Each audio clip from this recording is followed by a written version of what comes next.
world's largest economy, the United States of America, is running out of cash, and if they don't do anything about it before the 1st of June, the superpower could default. A potentially catastrophic default which can have a massive economic spillover all around the world.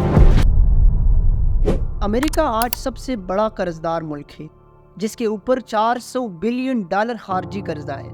امریکہ میں آج کل کثرت سے ایسی کتابیں چھپ رہی ہیں جن میں بتایا جاتا ہے کہ امریکہ تیزی سے زوال کی طرف جا رہا ہے۔ ان میں سے ایک کتاب کا نام The Rise and Fall of Great Power ہے۔ اسلامی دنیا میں امریکیوں کے خلاف نفرت اور اس کے زوال کی خواہش ایک حقیقت ہے۔ کرۂ ارض پر جب برطانیہ کی سلطنت پر سورج غروب نہیں ہوتا تھا اور بیشتر اسلامی ممالک اس کے زیر تسلط تھے تو مسلمان اس کی زوال کی دعا کرتے تھے۔ تقریباً 2 صدی کے عروج کے بعد برطانیہ کی سلطنت زوال کا شکار ہو گئی۔ اب امریکہ کے زوال کے متعلق دعائیں کرنے والے اس یقین کا اظہار کر رہے ہیں کہ وہ دن دور نہیں جب امریکہ زوال کا شکار ہو جائے گا اور اس کے بعد عالم اسلام کے مسائل حل ہو جائیں گے۔ امریکہ زوال کا شکار ہوتا ہے تو تقریباً وہی کچھ ہونے کی امید ہے جو برطانیہ کے زوال کی صورت میں ہوا تھا۔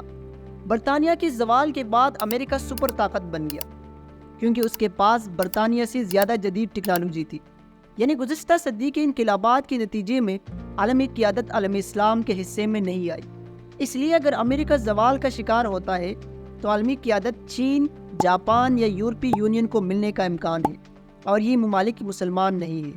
بہرحال یہ فیصلہ تو آنے والا وقت کرے گا۔ امریکی وسائل کو بے دریغ استعمال کرتے ہوئے امریکی صدر جارج بش لقب اعظم پانے پر تلے ہوئے تھے، مگر اب امریکہ میں یہ سوال کیا جا رہا ہے کہ عراقی تیل سے ہر سال $5 ارب ہو سکتے ہیں تو جنگی اخراجات $136 ارب ہے۔ امریکہ کا زوال کا سب سے بڑا وجہ عراق اور افغانستان کے ساتھ جنگ کر کے قبضہ کرنے کا تھا، لیکن یہ خواب پورا نہ ہو سکا۔ عراق اور افغانستان پر قبضہ کی خواہش رکھنے والے امریکی صدر کو ہر ماہ $4.5 ارب خرچ کرنے پڑ رہے تھے۔ اتنی کثیر رقم خرچ کرتے ہوئے کئی سال گزر گئے لیکن امریکہ اپنی مشن میں کامیاب نہ ہو سکا۔ ایک رپورٹ کے مطابق $6.5 ٹریلین امریکہ نے افغانستان اور عراق کے جنگ میں خرچ کیے ہیں۔ اتنی کثیر رقم خرچ کر کے سود سمیت واپس تو دور کی بات اپنا خسارہ بھی پورا نہ کر سکا۔ امریکہ کو پتا ہے کہ وہ جتنا چاہے اتنا لون لے سکتا ہے کیونکہ $US ہے دنیا کی ریزرو کرنسی۔ دنیا کا 80% ٹریڈ $US میں ہوتا ہے۔ یہ پاور امریکہ کے لیے خطرے کا باعث بن سکتی ہے کیونکہ امریکہ دنیا کا سب سے زیادہ قرض لینے والا ملک ہے۔ امریکہ کی ٹوٹل اکانومی $23 ٹریلین ہے اور نیشنل ڈیٹ $31 ٹریلین ہے۔ امریکہ ٹیکس یا اور طریقوں سے جو پیسہ کماتی ہے اس سے کئی گنا زیادہ خرچ کرتی ہے، اس لیے قرض لینے کے علاوہ کوئی چارہ نہیں۔